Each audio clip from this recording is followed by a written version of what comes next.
নমস্কার বন্ধুরা, গার্ডেনিং কালচারে আপনাদের স্বাগত জানাচ্ছি।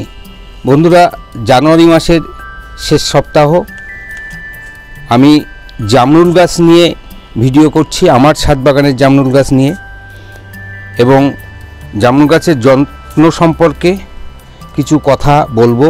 আপনারা দেখুন, এই অসময়ে আমার গাছে কি সাংঘাতিক বড় বড় জামরুল হয়েছে। সেটা এত বড় বড় জামরুল, তো আমি কি যত্ন নিই সেটাই আপনাদের জানাবো। আমি গাছ সম্পর্কে খুব বুঝি তা নয়, কিন্তু আমি যেভাবে গাছ করি তাতে প্রচুর ফল হয়। বারবারই আমি আপনাদের সামনে সেগুলো তুলে ধরি। তো দেখুন, আমি যেটা করি মূলত, আপনারা জানেন যে আমি রাসায়নিক সার ব্যবহার করি না।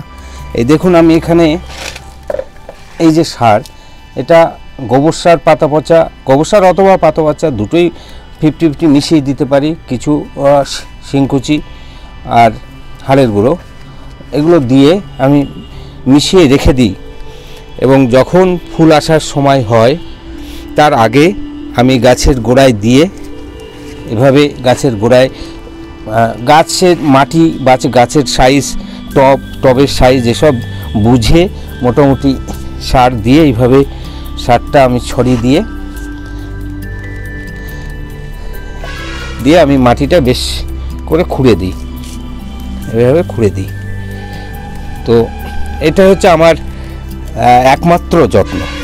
আর এরপরে সাধারণ যে জল, সেই জল, আর মাঝে মধ্যে মাসে হয়তো দুবার পাতা পচা এই সবজির খোসা ভেজানো জল, সেইগুলো আমি দিয়ে থাকি অন্য জলের সাথে মিশিয়ে। এছাড়া আমি কোনো সার ব্যবহার করি না। আমি প্রকৃতির উপর নির্ভর করে গাছ করি, প্রকৃতিকে নষ্ট করে নয়, প্রকৃতিকে বাঁচিয়ে, প্রকৃতির সমস্ত উপাদানগুলো রক্ষা করে আমি গাছ করার চেষ্টা করি। তাতে আমি ভালো ফল পাই, এবং কেমন ফল পাই সেটা বারবার তুলে ধরেছি। বিশেষ করে জামরুল গাছ, সবেদা গাছ, কমলালেবু, ডালিম, জাম, সাদা জাম, এগুলো বারবার আমি তুলে ধরেছি। তো এই মুহূর্তে হয়তো কজনের ছাদ বাগানে আছে জানি না, আমার ছাদ বাগানে আমি দেখাতে পাচ্ছি, এবং তার সাইজটা কেমন, ক্যামেরায় কতটা আসবে আমি জানি না, বিশাল বড়। তো এই অন্যান্য গাছগুলো একটু দেখায় আপনাদের। একটি গাছ নয়, অনেক জামরুল গাছ আমার আছে। দেখুন, এটা সবুজ জামরুল, বেশ কয়েক বছর, 5-7 বছর বয়স হয়েছে, প্লাস্টিকের পাত্রে। এপাশেও জামরুল, ওদিকে জামরুল, নানা রকমের জামরুল আছে, এবং প্রত্যেকটা যত্ন ওই একই। আমি বারবার একই জিনিস দেখালাম না, প্রত্যেকটি গাছের যত্ন, ফল গাছের যত্ন আমি এভাবে করি। এমনকি যে ফুল গাছ, ফুল আসার সময় হলে তার আগে আমি এভাবেই জৈব সার রেডি থাকেই, সেগুলো দিয়ে একটু মাটি খুঁড়ে জল দিই।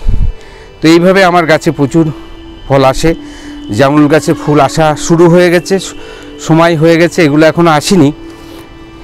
কিন্তু আমার যে বড় গাছটি, বারবার আপনাদের সামনে যে গাছটি তুলে ধরি, আমার ধরতে ভালো লাগে, দেখাতে ভালো লাগে, সেই গাছটিতে অলরেডি ফুল এসে গেছে। চলুন আমি সেই গাছটা আপনাদের দেখাচ্ছি।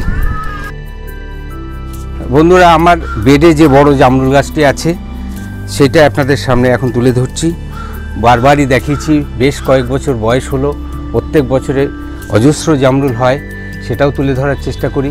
এর যত্ন নিয়েও আগে আমি ভিডিও দিয়েছি, আপনারা দেখেছেন, অনেকে খুব পছন্দ করেছেন। দেখুন, আমি এই গাছের জল দিয়েছি, ফলে বোঝা যাচ্ছে না। এই গাছটি ইতিপূর্বে খুঁড়ে, এখানে আমি যেরকম ধনেপাতা ইত্যাদি করেছি, আর মাটিটা খুঁড়ে এখানে সার, ওই যে সার আমি আগে দেখিয়েছি সেই সারটা দেওয়া আছে। এবং গাছের চেহারাটা দেখুন, এখানে অন্য কোনো রাসায়নিক সার দেওয়া না, ফল আনার জন্যে বা কীটপতঙ্গ মানে ক্ষতিকারক কোনো পোকামাকড় মারার জন্য আমি কোনো স্প্রে করি না। রাসায়নিক সার আমার বাড়িতে ফোঁটা, এক ছিটে ফোঁটা কখনো তুলিনি। তো দেখুন, এইভাবেই কি সুন্দর গাছের চেহারা, এবং এই ফুল আসতে শুরু করেছে। দেখুন, এই যে ফুল আসতে শুরু করেছে, যেটা আমার কাছাকাছি ডাল আছে আমি দেখাতে পাচ্ছি, সেটা আপনাদের দেখাচ্ছি। জানুয়ারি মাসের শেষ সপ্তাহ ফুল আসতে শুরু করেছে, এবং অনেক ডালে আসছে। তো এখানে বোঝা যাচ্ছে না, এই সবে আসতে শুরু করেছে, এই সব ফুলে ভরে যাবে। আমি আবারও তুলে ধরব, যদিও আমরা এইগুলো দেখানোর চেষ্টা করি সেইভাবে ভিউ হয় না, কিন্তু আমি বারবার তুলে ধরার চেষ্টা করি, কারণ যারা নতুন বাগান করছেন, কিছু বেশি জানেন না বা বোঝেন না, আমি তাদের সামনে এটা তুলে ধরি যে খুব সাধারণভাবে প্রকৃতির উপর নির্ভর করে এই গাছগুলো করুন, তাহলে দেখবেন ভালো ফল হবে। আর ফল গাছে যদি আপনি রাসায়নিক সার কীটনাশক ব্যবহার না করেন, ফলের পরিমাণ যদি অল্পও হয় তাহলে সেটাও সুস্বাদু হবে, অল্প হলেও সুস্বাদু হবে, এবং বাড়ির ফল আপনি একেবারে খাঁটি ফলটা ব্যবহার করতে পারবেন, খেতে পারবেন, বাড়ির সদস্যদের খাওয়াতে পারবেন, কোনো আপনার কোনো দুশ্চিন্তা থাকবে না। সুতরাং নির্ভাবনায় প্রকৃতির উপর নির্ভর করে সম্পূর্ণ জৈব পদ্ধতিতে গাছ করুন, এমনকি জৈব সারও বেশি দেওয়ার দরকার নেই। সত্যি কথা বলতে কি, প্রত্যেক বছরে আমি একবারই জৈব সার ব্যবহার করি, আর সারা বছর মাঝে মধ্যে পাতা সবজির খোসা ভেজানো জল মাঝে মধ্যে আমি দিই। এছাড়া আমি কোনো সার দিই না। আমার প্রত্যেকটি গাছের চেহারা যারা সরাসরি সামনে এসে দেখে গেছেন, তারা দেখেছেন, তারা জানেন, এবং আমি বারবার তুলে ধরি আপনাদের সামনে। প্রত্যেকটি গাছের চেহারা সুন্দর এবং ফলও সুন্দর হয়। তো যাই হোক, আমি আমার কথা বললাম, আমার কথা আপনারা নেবেন কি নেবেন না সেটা আপনাদের চিন্তাভাবনার উপর নির্ভর করে।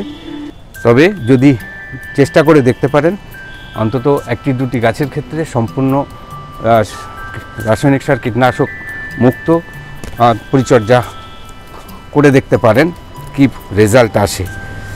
তো যাই হোক, এভাবে আমরা নিজেদেরকে রক্ষা করতে পারি, প্রকৃতিকে রক্ষা করতে পারি, এবং খরচও কম হবে। জৈব সার বলতে গোবর সার, একটু হাড়ের গুঁড়ো শিংকুচি, তা না হলেও হবে। বাড়িতে যে পাতা, ফুল পাতা ইত্যাদি হয় সেগুলো পচিয়ে সার তৈরি করুন। সবজির খোসা যেগুলো ভিজিয়ে আমরা সার লিকুইড তৈরি করি, সেইগুলো রেখে দিন 15 দিন 1 মাস পরে সেগুলো সার তৈরি হয়ে যাবে। সেগুলো ব্যবহার করলেই যথেষ্ট, খরচও নেই। সত্যি কথা বলতে কি, আমি প্রায় কিনিই না, যেহেতু আমি অ্যাডিনিয়াম করি, তাই কিছু হাড়ে গুঁড়ো শিংকুচি কিনি, এছাড়া আমার সার কিনতে হয় না। তো এই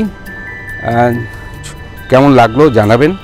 আমাদের ভিডিও মাঝে মধ্যে যাচ্ছে, সেগুলো দেখবেন, আপনার সুচিন্তিত মতামত দ্বারা আমাদের সমৃদ্ধ করবেন। বন্ধুরা, আপনাদের সামনেই আজ জামরুলগুলো আমি পেড়ে ফেলছি, কারণ এতদিন রেখে দিয়েছিলাম ভিডিওটা করব বলে, বেশ বড় হয়ে গেছে।